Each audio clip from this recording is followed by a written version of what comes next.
Hey everyone, and welcome back. Today we are taking a deep dive into something pretty wild. Google's MentalPlex. Remember that? That April Fool's Day prank they pulled way back in 2000. Oh, how could I forget? I mean, we managed to dig up some real and fake Google pages from back then, and well, let's just say they are a gold mine. A gold mine, that's an understatement. Right. So get ready to laugh a lot, but also get this. MentalPlex actually says a lot about how we thought about search engines technology, even ourselves back then. I think we're going to uncover some surprisingly insightful observations along the way, don't you? Oh, absolutely. I'm really looking forward to digging into this one. All right, so imagine this. You go to Google, right? But instead of the search bar, there's this swirling spiral, Mm. and it tells you to visualize what you want to find. Like close your eyes, concentrate, and just hope for the best. It does sound pretty wild now, but it really taps into the fascination we've always had with mind-reading tech. I mean, who hasn't wished that search engines could just know what we're looking for? Right. But the way MentalPlex went about it was pure comedy gold. Like, their FAQ claims it could predict your searches based on your aura, the last 5 websites you visited, and get this, the current astrological configuration. Seriously, the astrological configuration. Oh, yeah, they were not messing around. It's hilarious. And let's not forget the importance of those mouse movements. The speed and direction of your clicks were crucial data points for MentalPlex's scientific analysis. Oh, right. I almost forgot about that. They really went all in on that whole pseudoscience thing. But it gets even better. You know, if you were feeling lost, MentalPlex encouraged you to just open your mind and let MentalPlex poke around. Yeah. And they even suggested it could be very revealing about your innermost self. Tongue-in-cheek, for sure, but we have to remember this was 2000. Search engines were getting more sophisticated, but they were still largely keyword-based. Google was already becoming known for its algorithms, but MentalPlex took it to a whole other level. This hilarious, almost absurd extreme. We know, right? It's fascinating how they played with that perception. They even had this disclaimer. Caution. Open searching is best performed behind closed doors. I mean, who knows what secrets MentalPlex might uncover. Exactly. The whole joke works because it plays on this tension we have with technology. We want things to be effortless, but the idea of total privacy invasion, that's a bit unsettling even back then. For sure. Speaking of mind reading and privacy, the MentalPlex FAQ actually denies reading minds. They say, don't be ridiculous, mind reading is impossible. We're talking about science here. Oh, of course they say that with a wink and a nod. MentalPlex's supposed science was all about sensing electronic field variations created by concentrated thought and interpreting those variations as categories of content. Pretty impressive, right? Pure genius. And the illustrations on the site really add to the whole joke. You're supposed to take off your hat, avoid blinking, and concentrate really hard. You know, like you're trying to move things with your mind. We've all been there. Totally. But underneath all the humor, there's this sharp satire at play. It's poking fun at how much data Google was already collecting even back then, but they present it as this over-the-top pseudoscience. They even came up with this elaborate backstory for MentalPlex's development. Oh, yeah. Tell me more. So MentalPlex was supposedly a top-secret Department of Defense project led by, wait for it, Al Gore. Al Gore? Really? Yep, and its original purpose. Yeah. Predicting the outcome of battles and helping with college basketball pools. It's brilliant. And you know what's interesting? There's actually a clever connection to real-world technology here. MentalPlex was supposedly tied to chaos theory. You know, the idea that tiny things can have huge effects. Right. It might sound like a stretch, but that's actually a pretty good way to explain how search algorithms work. They take in tons of seemingly random data, the sites you visit, the links you click, and use it to predict what's relevant to you. I see what you mean. And the basketball pool bit. That feels like a nod to how data analysis was starting to be used in sports, predicting player performance and all that. Even back then, data was becoming a big deal. Absolutely. MentalPlex was making fun of it, but it was also acknowledging this growing trend. Data was changing how we understood the world, even if we didn't fully realize it yet. So who exactly was MentalPlex designed for? Well, according to Google, it was ideal for infants, chimpanzees, and anyone who can't type. Makes perfect sense, right? Right. But it gets even more interesting when you look at who they say shouldn't use MentalPlex. Skeptics and people who struggle to visualize things were basically out of luck. Really? Yeah. They even said that skeptics will likely find their queries cannot pass through their internal defense mechanisms. It's hilarious, but you know, it raises an important point about digital literacy, a concept that wasn't really on our radar back then. Even in 2000, some people were already more comfortable with technology than others. And MentalPlex, in its own way, was already hinting at this. And this idea of internal defense mechanisms.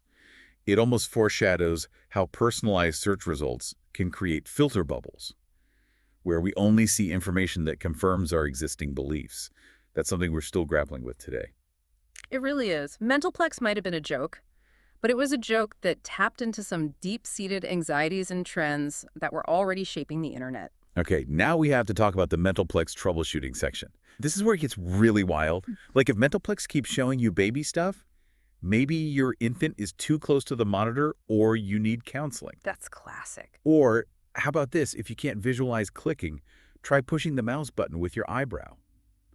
They even suggest gradually increasing the distance between your eye and the mouse as you get better at it. Pure genius. This whole thing is comedic gold.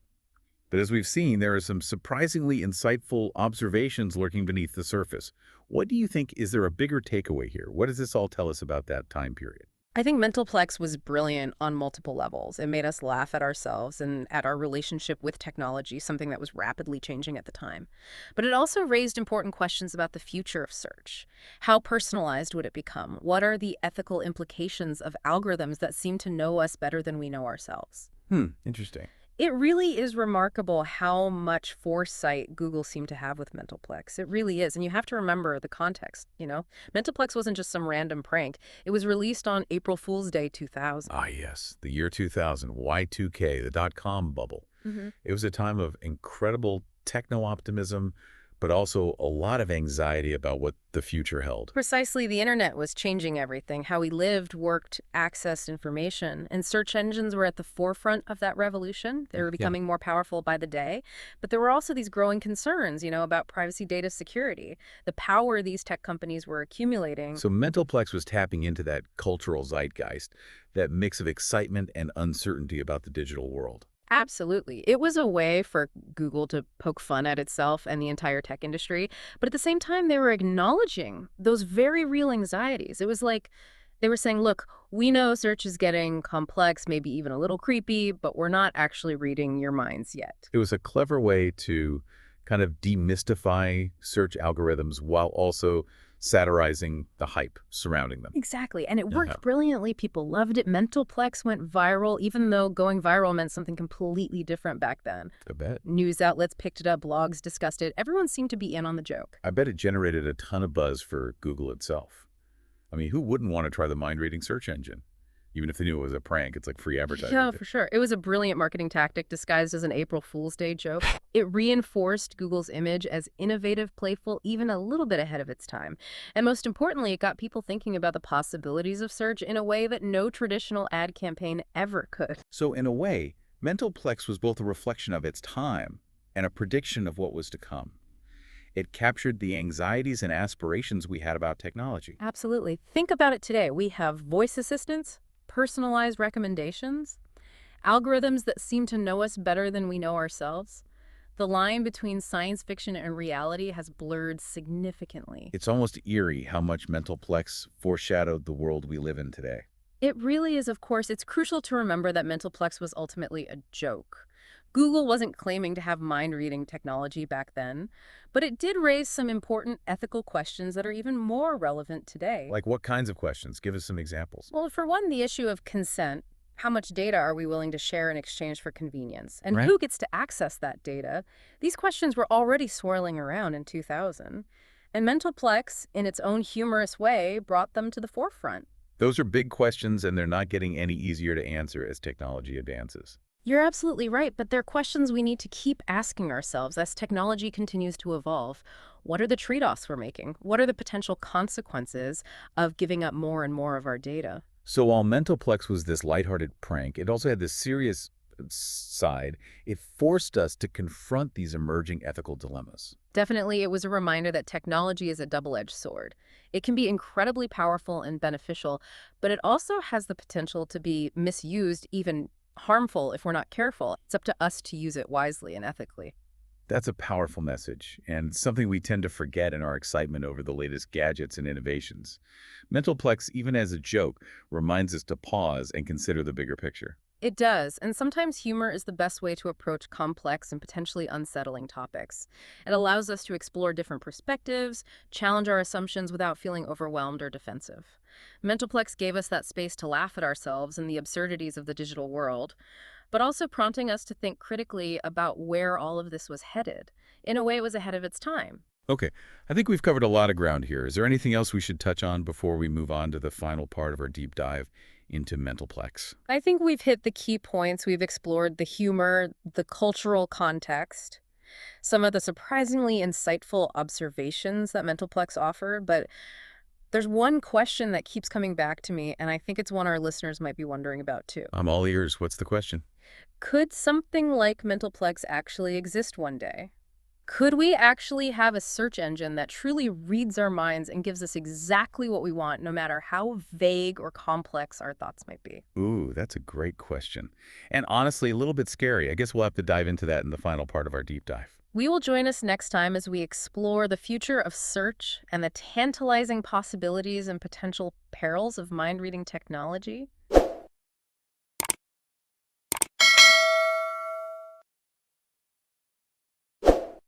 Okay, so we've had some good laughs exploring Google's MentalPlex, that brilliant April Fool's Day prank.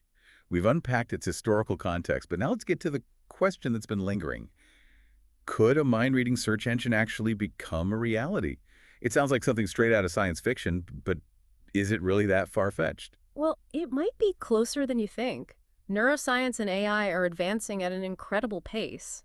We already have technologies that can interpret brain activity to some extent, even if it's still in its early stages. You mean like those devices that let people who are paralyzed control computers with their thoughts? I've seen videos of that, and it's absolutely mind-blowing. Exactly. And there are research teams around the world working on even more advanced brain-computer interfaces. They're exploring ways to allow us to communicate, learn, even create art, using only our minds. The potential is truly astounding. Wow, so theoretically it's not impossible to imagine a device that could tap into our brain signals and translate our search intentions into digital queries. Mm-hmm. That's kind of what MentalPlex was joking about, right? Except back then it was pure fantasy. Right. But while the basic concept might be there are still enormous technical and ethical hurdles to overcome. Our brains are incredibly complex. Thoughts and intentions aren't neatly organized files just waiting to be accessed. They're dynamic, multifaceted, and often unconscious. Deciphering them accurately and reliably well, that's a challenge of a whole other magnitude. So even if we could read brain signals, and that's a big emotive, if actually understanding them would be like trying to solve a puzzle with billions of pieces. That's a pretty accurate analogy. And then there's the ethical dimension. Imagine a world where Google or any other company could access your unfiltered thoughts, desires, and fears. It's a fascinating thought, but also a bit terrifying, isn't it? Yeah, it would definitely change our relationship with technology in some pretty profound ways. No more awkward search queries, no more struggling to find the right words. But on the flip side, potentially no more mental privacy whatsoever. Every fleeting thought, every private doubt, it could all be out in the open. That's the dilemma, isn't it? It would require complete rethinking of data security, consent, even our fundamental rights. It's a future we need to approach with a lot of caution and a lot of deep thought. It sounds like something we need to discuss as a society, not just leave up to tech companies to decide. I agree, and that's where the conversation gets really interesting. It's not just about what's technically possible, but also what kind of future we want to create. Do we want a world where our thoughts are constantly being monitored and analyzed? Or do we want to preserve a space for a mental privacy and autonomy? These are questions we need to start grappling with now before the technology overtakes the conversation. You know, it's funny, even though MentalPlex was a joke, it was also kind of a warning, wasn't it? A reminder that even seemingly harmless innovations can have some pretty far-reaching consequences. I think you're right. Sometimes humor is the best way to approach complex and potentially unsettling topics. It allows us to explore different perspectives, challenge our assumptions without feeling overwhelmed or defensive. MentalPlex gave us that space to laugh at ourselves and the absurdities of the digital world, while also prompting us to think critically about where all of this was headed. In a way, it was ahead of its time. So in the end, MentalPlex wasn't just a funny April Fool's Day prank. It was a thought experiment, a glimpse into a future that might be closer than we realize, and a reminder of the importance of critical thinking and ethical awareness when it comes to technology. Well said, and its legacy continues to resonate even today. And with that, we've reached the end of our deep dive into Google's MentalPlex. We hope you've enjoyed this journey into the past, present, and future of search. It's been a pleasure exploring this with you.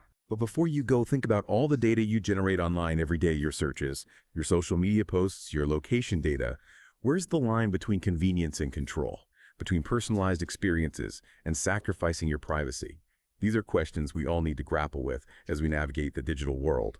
So stay curious, keep exploring, and most importantly, think critically about the choices you make online.